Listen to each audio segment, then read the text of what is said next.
Flu season sucks, so sorry about not posting a video last week, and sorry if my voice sounds a bit off, but anyway, hello, I'm Renee. Welcome to a Moderations Where All Means Fair Game.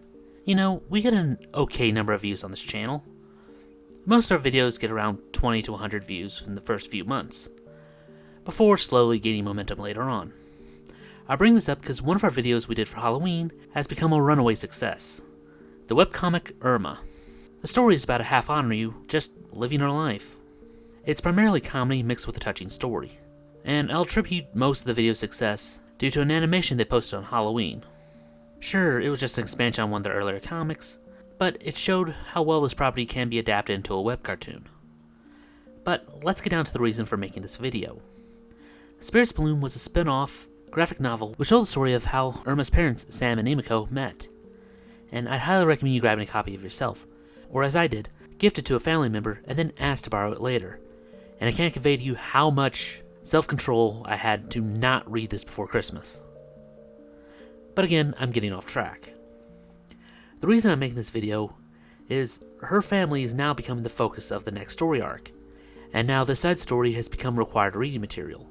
So here we are. Again, I'd highly recommend you grabbing a copy of yourself, but I could also understand if it's not a possibility for you. So, on with the show.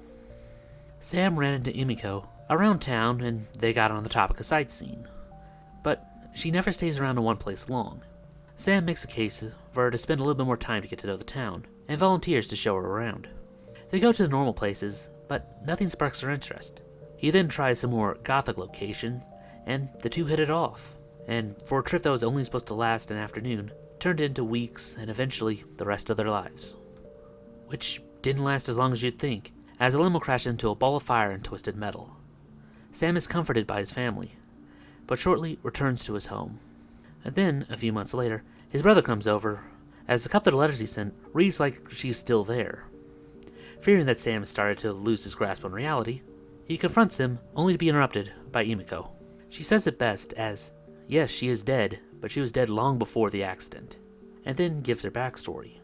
Long ago, she had a falling out with her father, and left the demon world, and ever since then, she moved from place to place before tragedy struck, which was more often caused by him. The car accident was no different. He made a fake body that they buried and kidnapped her.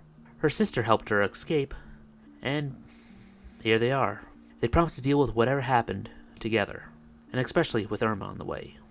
Shortly after she's born, a person resembling James Caddick, aka the Gentleman Ghost, shows up at the hospital and mutes a nurse before looking at Erma and saying that she'll help destroy the world, and then kills the nurse and two others that were just on his way out. There are two main questions that arise from the story, like, is the ghost the reason that Erma doesn't talk? And also, Emiko's dad is a Tango, and her sister is a Rokurobi, the stretchy neck demon, meaning that they're part of the Yakagiyago, the Yokai March, the 100 Demon Army. Which brings us to our current point in the comics, where they're being invited to a family reunion on her side. So, incredibly suspicious, but it did come from her sister. God knows what's going to happen with the story, but I hope this look back at our past helps. The book also has a lot of fan art, and even some test sketches. One of them even where they were still trying to figure out Erma's name, although I think Samara would have been a bit too on the nose. But again, I highly recommend you grabbing a copy of this yourself. It's a great read, and I don't think my synopsis of the story does it justice. There's so much character building, especially with his brother, and I'd love to see more spin-offs that could happen down the line. Maybe the first time Erma met her cousin, or maybe what her sister's been up to in this past few years, or maybe if how Emiko became an Onryu in the first place. Can she even remember what it was like when she was human? But that's enough for today. Post below ideas of other things you want me to cover, maybe another webcomic, although I could do a remake of Reiko. But anyway, I'm Runya, reminding you to take life in moderation. Thanks for watching. If you'd like to see more videos, please check out our other channels. The music was provided by TechnoAxe. Post below ideas of other videos you want him to do and again. Thanks for watching.